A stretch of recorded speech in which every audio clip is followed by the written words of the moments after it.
আসসালামু আলাইকুম প্রিয় দর্শক, ভাবুন তো যদি এমন হয় যে আপনি সারা মাস অনেক কষ্ট করে ডিউটি করলেন আর মাসের শেষ দিনে মালিক আপনাকে ডবল বোনাস আর উপহারে ভরিয়ে দিলেন।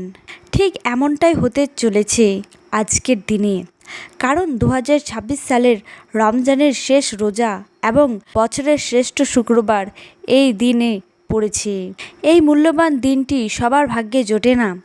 আজকের ভিডিওতে আমি আপনাদের জানাবো একজন নারী হিসেবে ঘরের কাজের পাশাপাশি কিভাবে দিনটিকে কাজে লাগিয়ে আল্লাহর অফুরন্ত রহমত লুফে নেবেন। চলুন প্রিয় দর্শক, তার আগে জেনে নিই এই দিনটি কেন এত স্পেশাল। প্রিয় বোনেরা, রমজানের শেষ রোজা হলো আমাদের ইবাদতের শেষ পরীক্ষা। হাদিসে এসেছে, যখন রমজানের শেষ রাত আসে আল্লাহ তার বান্দাদের মাফ করে দেন। এটা অনেকটা শ্রমিকের মজুরি পাওয়ার মতো। আর তার ওপরে যখন জুম্মাতুল বিদা যুক্ত হয় তখন রহমতের পাল্লা আরও ভারী হয়ে যায়। তাই আজকের দিনটি শুধু ঈদের শপিং বা রান্নার জন্য নয়, বরং নিজের গুনাহ মাফ করানোর শেষ সুযোগ। তাহলে প্রিয় দর্শক, আশা করি আপনারা সকলেই বুঝতে পারছেন যে এই দিনটি আমাদের জীবনে কতই মূল্যবান দিন। কারণ সত্যিতে এমনটা হয় না যে রমজানের শেষ দিন আর জুম্মা একসাথে পড়েছে।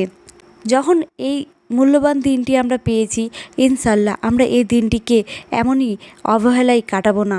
আমরা অবশ্যই এই দিনটিতে যথাযথ আমল করব। তো চলুন প্রিয় দর্শক, জেনে নেওয়া যায় যে কি কি আমল করতে হবে। 1 নাম্বার আমল, আজকের সাহরিটা খুব আবেগ দিয়ে খাবেন, কারণ এটি এ বছরের শেষ সাহরি। ফরজের পর সাথে সাথে ঘুমাবেন না। নামাজ আদায় করার পরে জায়নামাজে বসে তাসবিহ পড়ুন। সূর্য ওঠার পর 2 রাকাত ইশরাকের নামাজ পড়ুন। মনে রাখবেন, এর বিনিময়ে আপনি একটি কবুল হজ ও উমরার সওয়াব পাবেন ইনশাআল্লাহ। নাম্বার 2, জুম্মার দিনে নবী করিম সাল্লাল্লাহু আলাইহি ওয়াসাল্লামের ওপর দরুদ পাঠ করা হচ্ছে শ্রেষ্ঠ আমল। আপনারা যখন ইফতারের জন্য রান্না বান্না করেন বা ঘর গোছান, তখন মুখ বন্ধ রাখবেন না। মনে মনে সাল্লাল্লাহু আলাইহি ওয়াসাল্লাম বা দরুদে ইব্রাহিম পড়তে থাকুন। সেই সাথে নবী করিম সাল্লাল্লাহু আলাইহি ওয়াসাল্লামের শেখানো সেই দোয়াটি, আল্লাহুম্মা ইন্নাকা আফুউন তাহিব্বুন আফুয়া ফাফু আন্নি, এইটি বারবার পাঠ করুন। 3 নাম্বার আমল, অনেকেই মনে করেন মহিলাদের জন্য জুম্মার নামাজ নেই, তাই বলে কি জুম্মার সওয়াব পাবেন না? অবশ্যই পাবেন। আপনারা ঘরে জোহরের 4 রাকাত ফরজ নামাজই পড়বেন। তবে নামাজের পর কিছুক্ষণ জায়নামাজে বসে নিজের মনের সব কথাগুলি আল্লাহর কাছে জানান। এই সময়টা দোয়া কবুলের এক বিশেষ মুহূর্ত।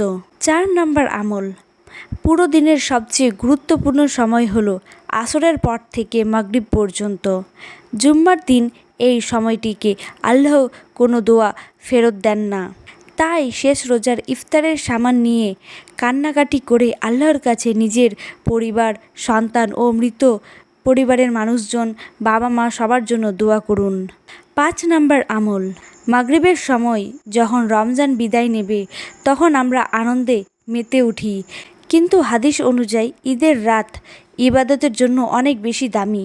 তাই অন্তত 2 রাকাত তাহাজ্জুদ পড়ে আল্লাহর কাছে বলুন, হে আল্লাহ, আমার এই 30টি রোজা কবুল করে নিন। প্রিয় দর্শক, আপনাদের কাছে অনুরোধ, আগামী বছর আমরা বেঁচে থাকবো কি না জানি না, তাই শেষ জুম্মা আর শেষ রোজাকে অবহেলা করে কাটাবেন না। ভিডিওটি ভালো লাগলে আপনার পরিচিত সব বোনদের কাছে পৌঁছে দিন, যাতে তারাও এই সওয়াবের অংশীদার হতে পারে।